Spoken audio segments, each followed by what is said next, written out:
Genesis 16. Now Sarai, Abram's wife, had borne him no children, but she had an Egyptian slave named Hagar. So she said to Abram, "The Lord has kept me from having children.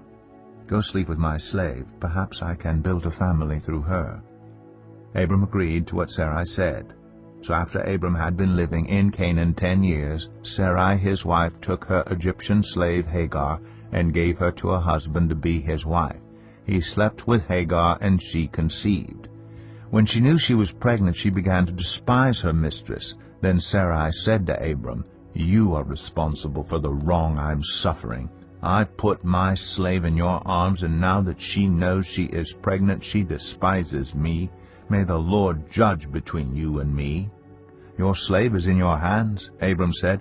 "Do with her whatever you think best." Then Sarai mistreated Hagar, so she fled from her. The angel of the Lord found Hagar near a spring in the desert.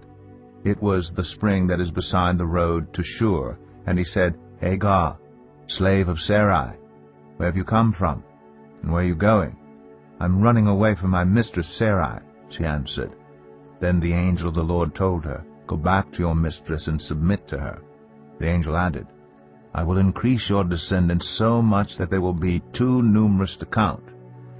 The angel of the Lord also said to her, "You are now pregnant, and you will give birth to a son. You shall name him Ishmael, for the Lord has heard of your misery.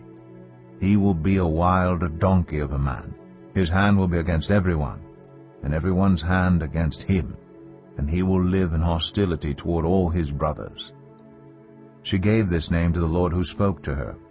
"You are the God who sees me," for she said, "I have now seen the one who sees me."